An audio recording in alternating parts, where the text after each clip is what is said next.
വഖഫ് നിയമം. ഈ വീഡിയോയിലൂടെ ഞാൻ പറയാൻ ഉദ്ദേശിക്കുന്നത് വഖഫ് നിയമവും സാധാരണ ജനങ്ങളുമാണ്.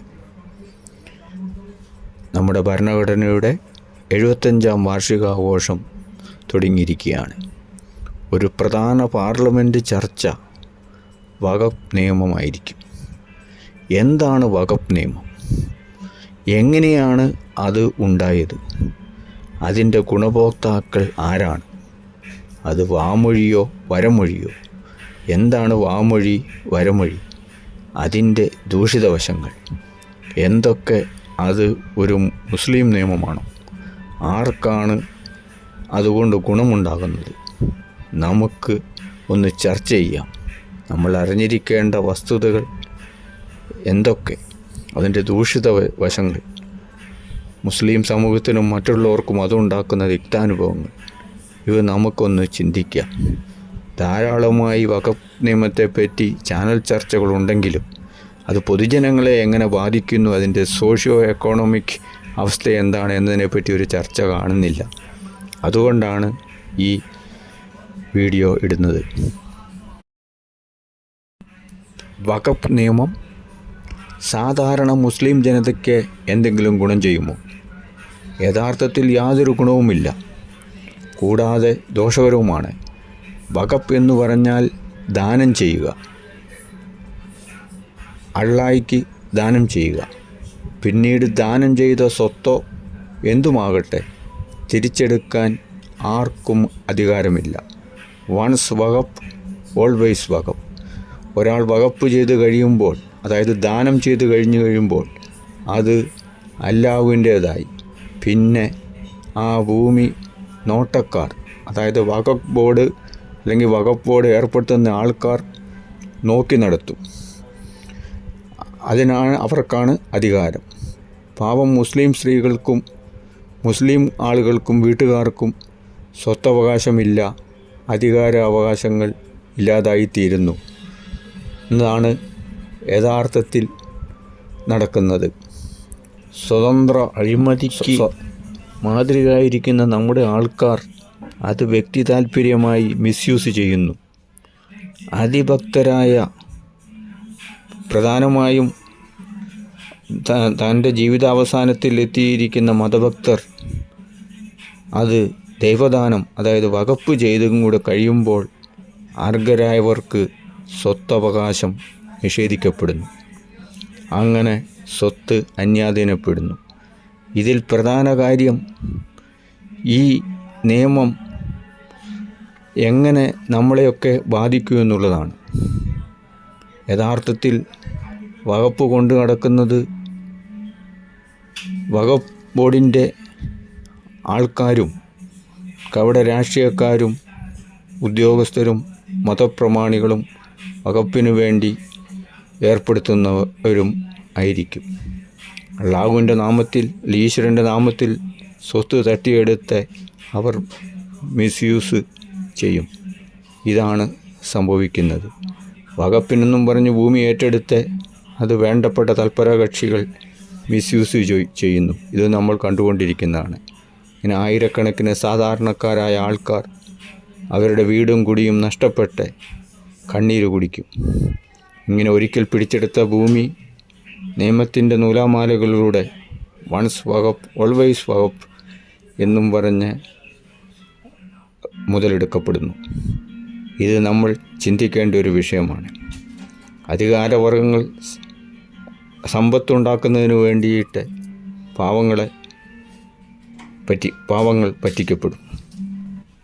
ഇസ്ലാം മതത്തിൻ്റെ ആരംഭത്തിൽ പ്രവാചകൻ്റെ സന്ദേശങ്ങൾ പരത്തുന്നതിനു വേണ്ടി സാമ്പത്തികം ഉണ്ടാകുന്നതിന് വേണ്ടിയാണ് അന്ന് ഈ വഖഫ് ഉണ്ടായത്. പിന്നീട് ഈ വഖഫ് ചെയ്യപ്പെടുന്നത് വളരെയധികം പല രാജ്യങ്ങളിലും, എല്ലാ രാജ്യങ്ങളിലും തന്നെ ധാരാളം സ്വത്തുണ്ടാകുകയും ഈ വഖഫ് ചില സ്ഥലങ്ങളിലൊക്കെ ദുരുപയോഗപ്പെടുകയും ചെയ്തു. അത് നിയമപരമായിട്ട് വഖഫ് സാധാരണക്കാരന് ആയിട്ട് ഒരു ബന്ധവുമില്ല. ഇതൊരു പ്രത്യേകമായ ബോർഡായിട്ട് ദൈവത്തിൻ്റെ നാമത്തിൽ വഖഫ് ചെയ്യപ്പെടുന്ന ഭൂമി ആ ബോർഡ്, വഖഫ് ബോർഡ് അല്ലെങ്കിൽ അതിന് വേണ്ടപ്പെട്ടിരുന്ന ആളുകൾ അത് ഭൂമി തട്ടിയെടുക്കുന്നതിന് ഒരു ഈശ്വരനാമം, അള്ളാഹുവിൻ്റെ നാമം ഉപയോഗിക്കുന്നു. അത് അധികവും മിസ്യൂസപ്പെടുന്നു. സാധാരണക്കാരൻ ദരിദ്രനാകുന്നു. ഇതാണ് സംഭവിക്കുന്നത്. വാമൊഴി എന്ന് പറഞ്ഞാൽ രാജകൽപ്പന പോലെ, രാജാവിൻ്റെ തിരുവായ്ക്ക് എതിർവായില്ല എന്ന് പറയുന്ന പോലെ രാജകൽപ്പന പോലെയുള്ള വാക്കാലുള്ള ഓർഡറാണ് വാമൊഴി. വരമൊഴി എന്ന് പറഞ്ഞാൽ അത് റിട്ടൺ നിയമമാണ്. അതാണ് വരമൊഴി. ഇത് രണ്ടും പ്രധാനമാണ് കോടതികൾക്ക്. അത് തെളിയിക്കേണ്ടത് സാധാരണ ജനങ്ങളാണ്, അല്ലാണ്ട് വഖഫ് ബോർഡല്ല. പാവപ്പെട്ട സാധാരണ ജനങ്ങൾ കോടതിയുടെ നൂലാമാലകളിൽപ്പെട്ട് ഈ വഖഫ് നിയമത്തിന് എതിരായി അത് കേസ് ജയിക്കുവാൻ വളരെ ബുദ്ധിമുട്ടുള്ള കാര്യമാണ്. അതിനാൽ ഈ നിയമത്തിൻ്റെ ദൂരവ്യാപകമായ ഫലം എന്താണെന്ന് ചോദിച്ചു കഴിഞ്ഞാൽ, ഒരു പ്രോപ്പർട്ടി ഇടപാട് നടക്കുമ്പോൾ പ്രധാനമായും മുസ്ലിം കമ്മ്യൂണിറ്റിക്കും മറ്റുള്ള സാധാരണ ജനങ്ങൾക്കും അത് വഖഫാക്കുമോ വരമൊഴിയിലോ വാമൊഴിയിലോ വഖഫാണെന്ന് പറയുകയോ വഖഫാക്കുകയോ ചെയ്തു കഴിഞ്ഞാൽ അതിലുണ്ടാകുന്ന ബുദ്ധിമുട്ടുകൾ വാടക ഇനത്തിലും ഭൂമിയുടെ ക്രയവിക്രയങ്ങളിലും എല്ലാവിധ ഇതിലും ബാധിച്ച് ദരിദ്രരായി മാറുന്നു. ഭൂമഫിയാകളും രാഷ്ട്രീയക്കാരും കപട ഉദ്യോഗസ്ഥരും കപട മതമേധാവികളും ഈ ഭൂമി തട്ടിയെടുത്ത് ഈശ്വരനാമം പറഞ്ഞ് ദൈവനാമം പറഞ്ഞ് വകുപ്പ് പറഞ്ഞ് അവർ സ്വന്തമാക്കി മിസ്യൂസ് ചെയ്ത് അവരുടെ ആൾക്കാർക്ക് കൊടുത്ത് മിസ്യൂസ് ചെയ്യുന്നു. അപ്പോൾ ഇതിൻ്റെ പ്രത്യേകത എന്താണെന്ന് ചോദിച്ചു കഴിഞ്ഞാൽ, ഈ നിയമം രാജ്യത്തിൻ്റെ പരമോന്നത നിയമത്തിന് കീഴിൽ വന്ന് കോടതികളോ പാർലമെൻറ്റോ ഈ നിയമം മാറ്റേണ്ടതാണ്. ഇതാണ് സാധാരണ ജനങ്ങൾക്ക് അല്ലെങ്കിൽ ഉണ്ടാകുന്ന ദൂഷ്യവശങ്ങൾ. വരേണ്യവർഗത്തിന് വേണ്ടിയിട്ട് നിയമം ദുരുപയോഗപ്പെടുന്നു. ഇത് രാഷ്ട്രീയക്കാർ പബ്ലിസിറ്റി ചെയ്യാതെ രഹസ്യമായി 95-ലും 13-ലും ഒക്കെ നിയമമുണ്ടാക്കി ആളുകളെ വഞ്ചിച്ചു. ഇത് നമ്മൾ മനസ്സിലാക്കേണ്ട സമയം അതിക്രമിച്ചിരിക്കുന്നു. എല്ലാ ജനങ്ങളും ഒത്തൊരുമിച്ച ജാതി മതഭേദമന്യേ ഈ നിയമത്തിനെതിരെ പോരാടി നിയമം തന്നെ അറബിക്കടലിലോ കടൽ സമുദ്രത്തിൽ കളയേണ്ടതാണ്. ഇത് പാവപ്പെട്ടവർക്ക് യാതൊരുവിധ ഗുണവും. വഖഫ് നിയമം പിടിമുറുക്കിയാൽ ഏറ്റവും കൂടുതൽ അത് ബാധിക്കുന്നത് മുസ്ലിം ജനതയാണ്. അവരുടെ സ്വത്ത് കൈമാറ്റത്തിൽ വാടക കരാറിൽ വഖഫ് വരുമോ എന്ന ഭയത്താൽ മറ്റുള്ള മതസ്ഥരും ആൾക്കാരും ക്രയവിക്രയം ഭയപ്പെടും. ഉദാഹരണം, ഒരു കട വാടകക്കാരന് കൊടുത്താൽ ബൈ യൂസ് വഖഫാകുമെന്ന നിയമവശത്താൽ വഖഫ് എന്നതിനാൽ കട വാടകയ്ക്ക് കൊടുക്കുന്നതിന് വിസമ്മതിക്കും എന്നതിനാൽ, അതേപോലെ വസ്തു ഡീഡിലും കരാറിലും ആധാരത്തിലും ഒക്കെ ഇത് ബാധിക്കും എന്നതിനാൽ എല്ലാവരും ഭയപ്പെടും. ഇതുകൊണ്ട് ഇപ്രകാരം സംഭവിക്കുന്നതിനാൽ മുസ്ലിം കമ്മ്യൂണിറ്റിക്ക് ഈ നിയമം മാറ്റേണ്ടത് വളരെ അത്യാവശ്യമാണ്. ഇത് നമ്മൾ മനസ്സിലാക്കണം. ഈ വഖഫ് നിയമം രാജ്യത്തിൻ്റെ നിയമത്തിൻ്റെ വ്യവസ്ഥകളുടെ അടിയിൽ വന്ന് രാജ്യ നിയമത്തിൻ്റെ അടിയിലാകണം. മുസ്ലിം സമുദായത്തിന് വഖഫ് നിയമത്തെ പേടിക്കാതിരിക്കുന്നതിന് വേണ്ടി പാർലമെൻറ്റിൻ്റെ നിയമത്തിലോ കോടതിയുടെ നിയമത്തിൻ്റെയോ കീഴിൽ വഖഫ് നിയമം വരേണ്ടതാണ്. അല്ലാത്ത പക്ഷം ഇത് സാമ്പത്തിക ആഘാതം അതിഭീകരമായിരിക്കും. ഇതാണ് നമ്മൾ ചിന്തിക്കേണ്ടത്.